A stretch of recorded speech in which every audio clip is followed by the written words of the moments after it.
Estamos de regreso con más noticias. Dos acciones legales buscan dejar sin efecto la designación de Mario Godoy como presidente del Consejo de la Judicatura. Ambos recursos denunciaron la vulneración del debido proceso por parte del Consejo de Participación Ciudadana y Control Social.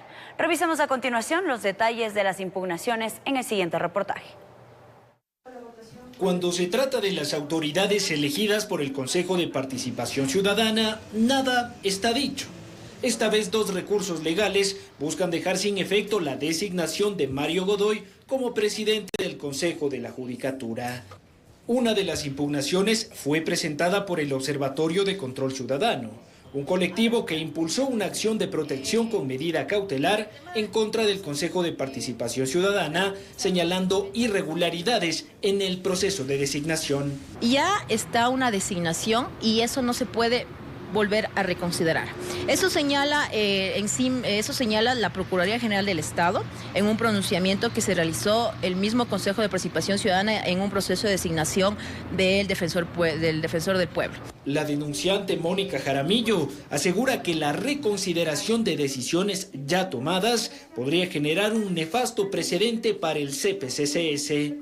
De la noche a la mañana puede venir Guarderas o puede venir Saltos o Verduga y decir, ¿saben qué? Reconsideremos la designación del defensor público. Entonces, eso no puede pasar. Este recurso legal se suma al presentado por el máximo representante del Consejo de Participación Ciudadana, Andrés Fantoni, quien solicitó a la Corte Constitucional dar seguimiento a la sentencia 1219-22-EP por evidentes vulneraciones al procedimiento interno de esta institución. Verá la Corte las acciones y seguimientos de cada uno y que sea lo que sea en ley, no lo que diga Andrés Fantoni ni lo que diga ningún consejero. Hay 5 consejeros que acaban de irse en contra de la sentencia 1219, por lo cual deberían ser destituidos. Fantoni asegura que los consejeros Sócrates Verduga y Nicole Bonifaz no podían votar por la reconsideración de una votación en la que no estuvieron presentes y en la que se designó como presidenta de la Judicatura a Dunia Martínez. En el marco de esta pugna interna, el secretario de la Asamblea Nacional, Alejandro Muñoz, denunció este fin de semana haber recibido llamadas intimidantes de emisarios del viceministro de Gobierno para apresurar la posesión de Godoy. Estas afirmaciones fueron ampliamente rechazadas por Esteban Torres, informó Álvaro Terán.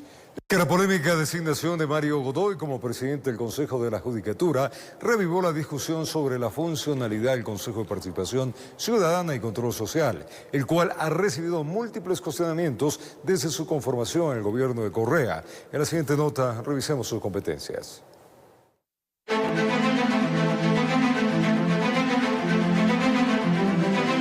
El Consejo de Participación Ciudadana y Control Social nace en el 2008 con la Constitución de Montecristi. Este organismo, en teoría, fue diseñado para garantizar la transparencia y autonomía de las diversas instituciones que conforman el engranaje del Estado. La primera es la designación de autoridades sobre la base de los diferentes mecanismos que existen para la misma, a través de concursos abiertos, a través de ternas.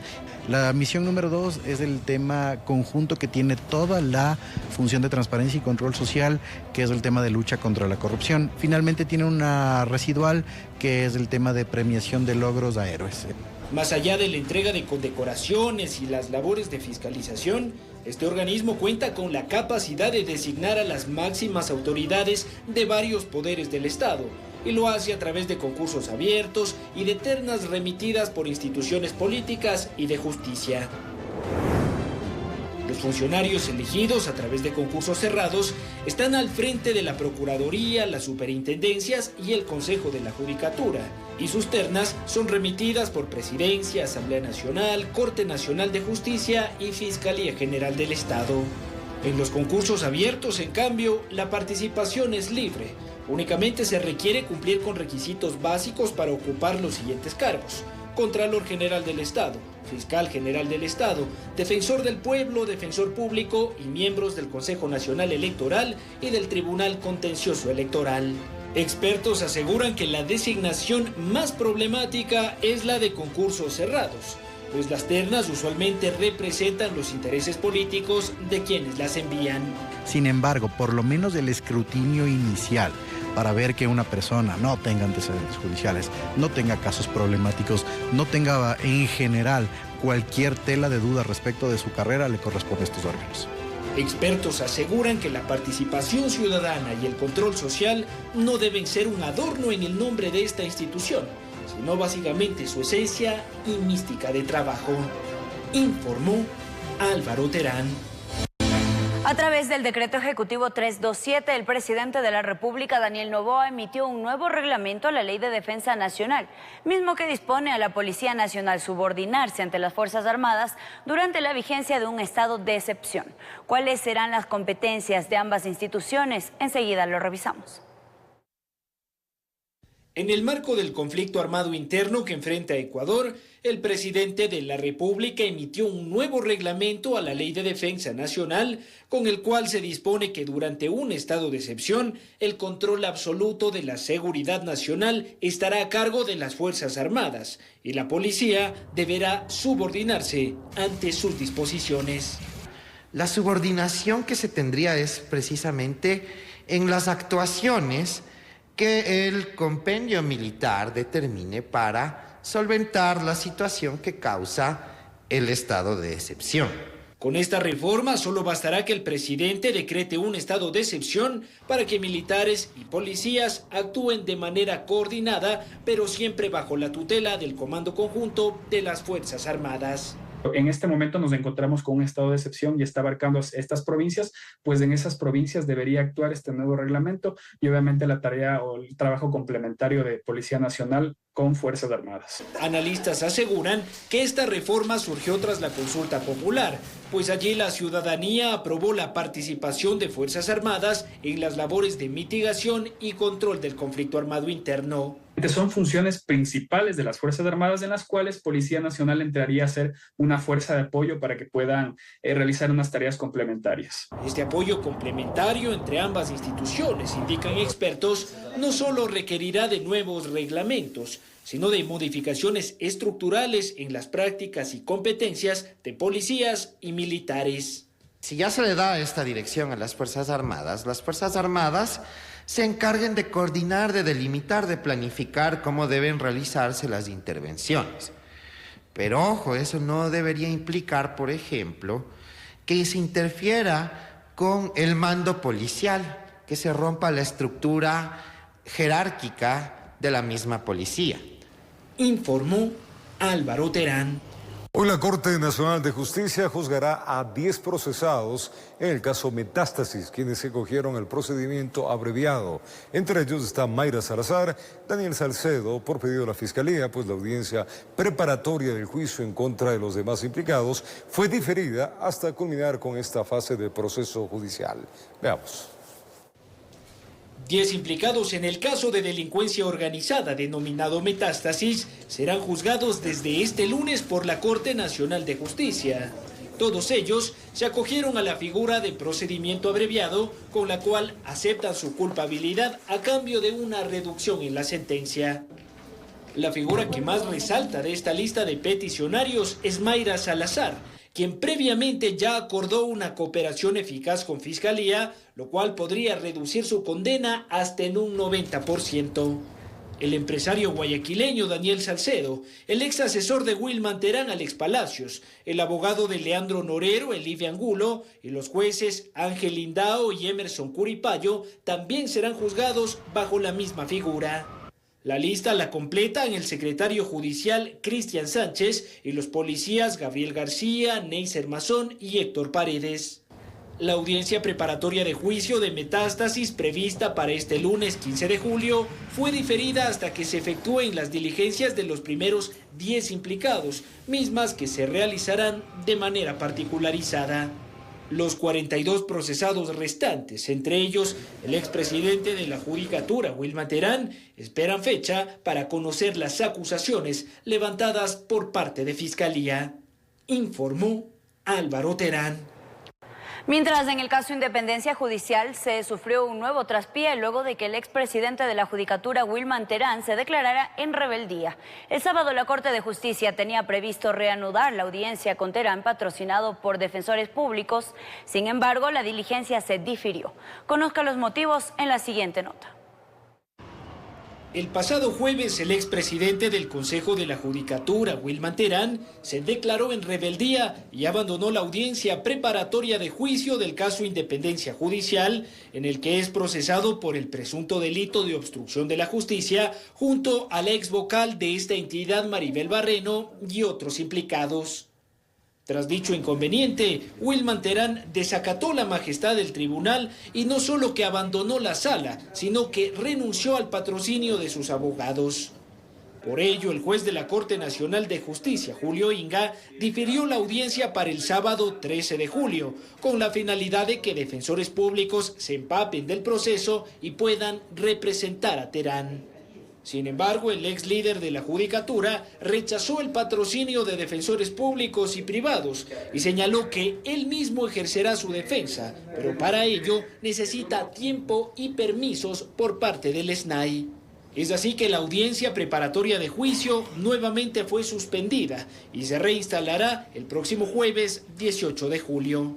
En medio de esta para forzada del proceso, Wilman Terán impugnó al juez de esta causa, Julio Inga, quien supuestamente habría atentado contra la tutela judicial efectiva al conocer y no denunciar presuntas infracciones penales.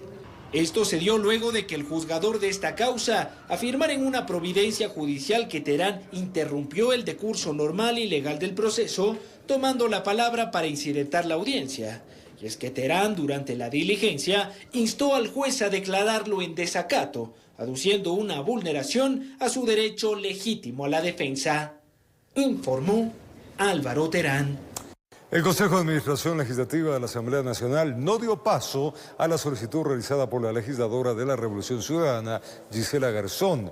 Ella pedía incluir el tratamiento del juicio político en contra de la fiscal Diana Salazar.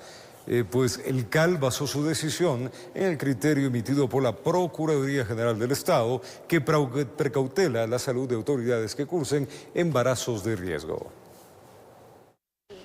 El pasado 7 de julio, la asambleísta de la Revolución Ciudadana, Gisela Garzón, solicitó a la máxima autoridad del Legislativo se incluya en la próxima reunión del Consejo de Administración Legislativa el tratamiento y seguimiento del juicio político en contra de la fiscal general Diana Salazar, que fue suspendido el 17 de mayo. Este pedido, si bien fue conocido este 11 de julio, no fue admitido, señala el legislador Diego Matovelle, integrante del CAL. No se dio paso a esto debido a que no amerita, ni siquiera se sometió a una votación, porque ya existe un certificado en el cual se detalla la situación de gestación de la señora fiscal de la Nación. Matovelle señala que la Procuraduría emitió un criterio que permite al CAL y a la Comisión de Fiscalización suspender temporalmente la sustanciación de un juicio político en caso de que las autoridades investigadas cursen un embarazo de riesgo o presenten enfermedades catastróficas. Hay un certificado en el cual se indica que ella está en gestación y que obviamente también tiene un riesgo inclusive en su salud esto. Hasta ahí es donde debemos actuar y no seguir causando malestar también ya en la señora fiscal. Esto sin duda busca desestabilizar, busca fastidiar sin duda la posición que tiene la señora fiscal.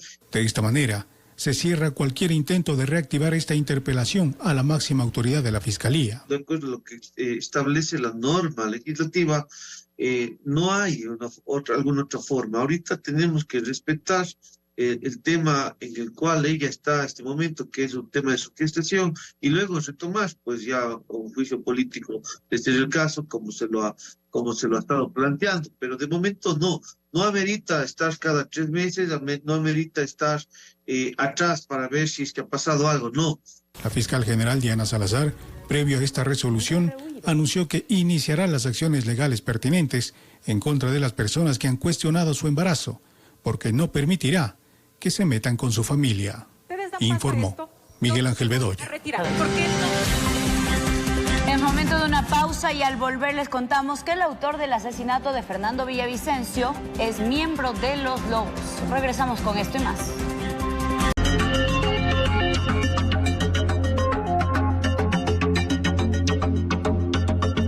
Continuamos con más noticias. Gracias por estar junto a nosotros. Casi a un año del asesinato del ex candidato presidencial Fernando Villavicencio, 5 personas fueron sentenciadas con una pena máxima que va de 12 a 34 años en la cárcel. La parte acusadora anunció que se iniciará otro proceso penal para dar con los autores intelectuales. Tras 8 días de audiencia, un tribunal de garantías penales sentenció con la pena máxima de 34 años 8 meses de cárcel a Carlos Angulo alias Invisible como autor del asesinato del ex candidato presidencial Fernando Villavicencio, hecho ocurrido el pasado 9 de agosto del 2023, cuando salía de un mitin político. Angulo, de acuerdo a la sentencia, es quien dio la orden desde el centro carcelario de Cotopaxi, lo que a futuro le daría mayor jerarquía. Al ser líder de una fracción de Los Lobos, se le impuso una multa económica de 1.000 salarios básicos unificados y $100.000 como reparación integral.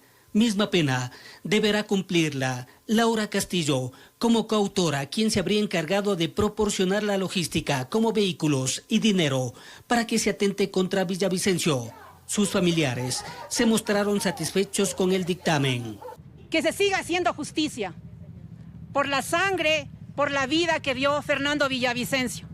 Esperamos que realmente, así como están siendo juzgados cada uno de los asesinos materiales de Fernando Villavicencio, también sean juzgados todos los autores intelectuales.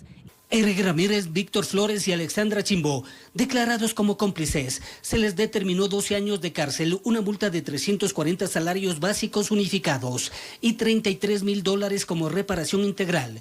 Chimbo, de 21 años de edad, es quien ese lamentable día había estado dentro del coliseo del ex colegio Anderson, informando los movimientos de Villavicencio. Nosotros estamos haciendo una denuncia un poco más grande, creemos que hay una organización, se ha evidenciado que esto es una estructura criminal, no es un hecho directo, no es una disposición que simplemente vino de la cárcel, sino que responde a una mega estructura criminal que además ha sido evidenciada no por esta acusación particular ni por las hijas de Fernando, sino que ha sido evidenciada por el propio Fernando Villavicencio, quien hizo denuncias que evidenciaban que en el Ecuador hay macroestructuras delictivas que tienen que ser identificadas y evidentemente neutralizadas. Es la única forma en la que nosotros podemos terminar con esta investigación, es llegar a la autoría intelectual a quien dispuso la muerte de Fernando Villavicencio. ¿Cuántos nombres? De lo correspondiente a la reparación integral, el 90% se dividirá en la parte acusadora y el 10% restante en las víctimas colaterales. Una vez que se notifique por escrito la condena, los procesados podrán apelar. Informó Héctor Romero. Es que Fernando Villavicencio destacaba por su activismo político y por sus investigaciones que derivaron en casos que fueron judicializados. Esto de diferentes trincheras, Villavicencio denunció a contratistas del Estado, expresidentes y estructuras criminales.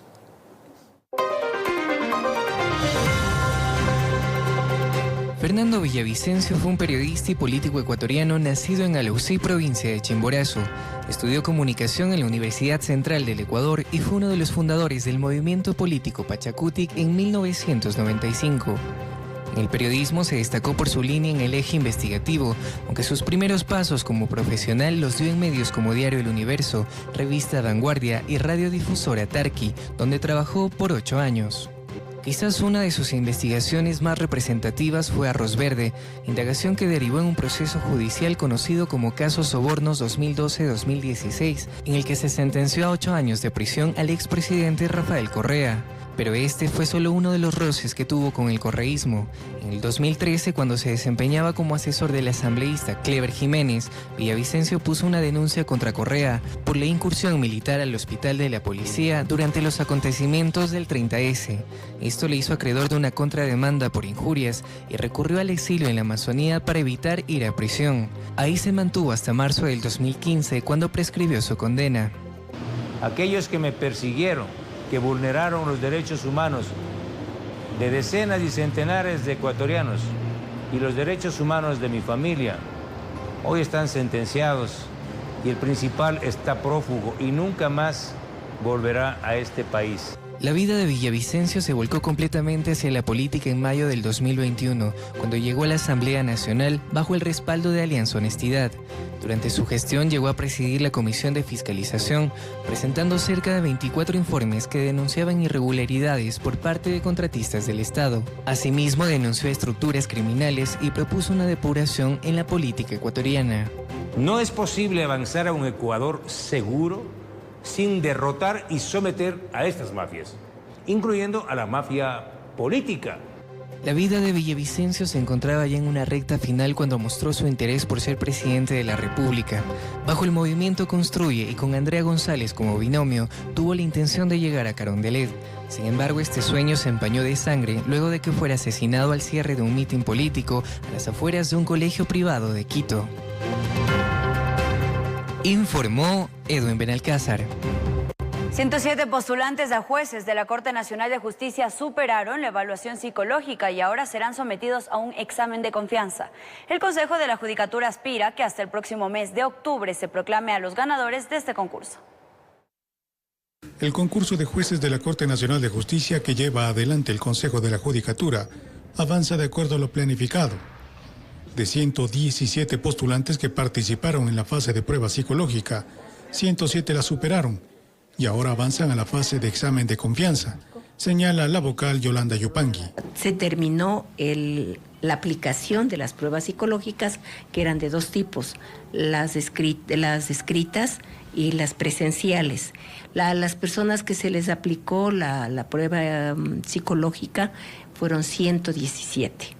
En su informe de gestión, el presidente de la entidad, Álvaro Román, destacó que en los procesos de selección se busca que estos sean transparentes. Porque lo que tratamos de evitar es que sean funcionarios de la propia institución, ¿no? Que sean los que estén validando. Para evitar injerencias, para evitar tráfico de influencias, para evitar presiones. Para este concurso, la Judicatura convocó a expertos quienes son los encargados de elaborar los bancos de preguntas que serán parte de la evaluación escrita. Se pasaría ya a la siguiente etapa, es decir, ya a las pruebas escritas. Terminada esa etapa, entonces ahí sí empezamos ya con las pruebas orales que tienen que ver con la solución de casos prácticos. Los postulantes están divididos en 72 hombres y 35 mujeres, repartidos en diferentes especialidades, y los ganadores deberán ser proclamados hasta el próximo mes de octubre. Informó Miguel Ángel Bedoya.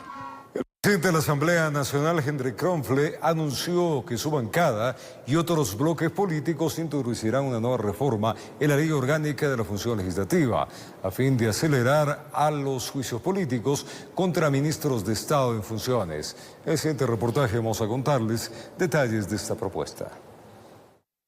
En medio de la pugna que mantiene la Asamblea Nacional y el Ejecutivo, el presidente del Parlamento, Henry Kronfle, anunció que introducirá una reforma en la ley orgánica de la función legislativa con el objetivo de acelerar el enjuiciamiento político de ministros de Estado en funciones. De hecho, vamos a pedir una modificación en la ley orgánica de la función legislativa para que si entran ministros, juicios políticos a ministros actuales, tengan prioridad sobre juicios políticos de ministros anteriores. Con esta propuesta, indicó Kronfle, se espera erradicar las malas prácticas de fiscalización que han desnaturalizado la validez de los juicios políticos. Desnaturalizar los juicios políticos, poniendo juicios políticos a diestra y siniestra, para que no se fiscalicen a los ministros del gobierno de turno, es justamente lo que no debe pasar en el país. Porque es una patente corso entonces para que los ministros de curso hagan lo que se les dé la gana, sabiendo que cuando les llegue su momento ya no están en sus funciones. Varios integrantes de la Comisión de Fiscalización rechazaron esta propuesta, pues consideran que tiene oscuros intereses políticos de por medio. No podemos acelerar por alguna intención, por alguna estrategia política. Todos los juicios políticos de los funcionarios actuales, de los dos exfuncionarios, tienen que ser tratados técnicamente para que absolutamente no quede duda para los ecuatorianos. Asambleístas creen que juzgar a los funcionarios de Estado oportunamente es un acierto. No obstante, las sanciones posteriores deberían ser más rigurosas. porque la fiscalización cuando tarda, cuando llega a los 8 meses, a los 10 meses, ya no es fiscalización. Lamentablemente la sanción para fiscalización es que no vuelva a ser candidato, no sea funcionario público, pero el daño al país ya lo hizo. La Comisión de Justicia de la Asamblea Nacional se encuentra tratando las reformas a la Ley Orgánica de la Función Legislativa, mismas que ya sortearon el primer debate y están a la espera de su votación en el Pleno del Parlamento. Informó Álvaro Terán. La Contraloría General del Estado anunció que, por pedido del Ministerio de Trabajo, revisarán los contratos colectivos de 4 empresas públicas con el objetivo de verificar su validez y determinar si alguno de ellos requiere un examen especial. Miremos. Los contratos colectivos siguen en la mira de la ministra de Trabajo, Ivonne Núñez, quien se embarcó en una cruzada por rever y eliminar los excesivos e injustificados privilegios de estos acuerdos sindicales. De hecho, sus pedidos de fiscalización a empresas públicas como Petroecuador, Selec, Senel y CNT fueron atendidos por Contraloría General del Estado, cuyas autoridades confirmaron el inicio de procesos de verificación preliminar de los contratos vigentes. Para que sea la Contraloría la que determine si existen responsabilidades administrativas, civiles, culposas o indicios de responsabilidad penal. Además de los procesos desarrollados por Contraloría, la Corte Constitucional también observó un contrato colectivo de CNT, mismo que habría sido obtenido a través de una sospechosa acción extraordinaria de protección que permitió a 3.000 trabajadores de esa entidad ser cobijados por el Código de Trabajo. ¿Sabe cuánto se entregó por pago por parte de CNT? Primero 100 millones, después 50 millones. Ivonne Núñez cuestionó que los beneficios laborales propios de los contratos colectivos sean discutidos en tribunales y no en el Ministerio de Finanzas. Existen varios contratos colectivos que no cumplieron con el artículo 74 de la Ley Orgánica de Finanzas Públicas, que se refiere a que previo a suscribir un contrato colectivo se tiene que contar de manera obligatoria y vinculante con el dictamen del Ministerio de Finanzas. La ministra de Trabajo instó a la Asamblea Nacional a crear una normativa que regule los contratos colectivos con el objetivo de erradicar los abusos y excesos que han desfalcado a varias empresas públicas del Estado. Informó Álvaro Terán. En otro tema, el Ministerio de Educación dio a conocer que el próximo 2 de septiembre iniciará el nuevo año lectivo en el ciclo Sierra Amazonía.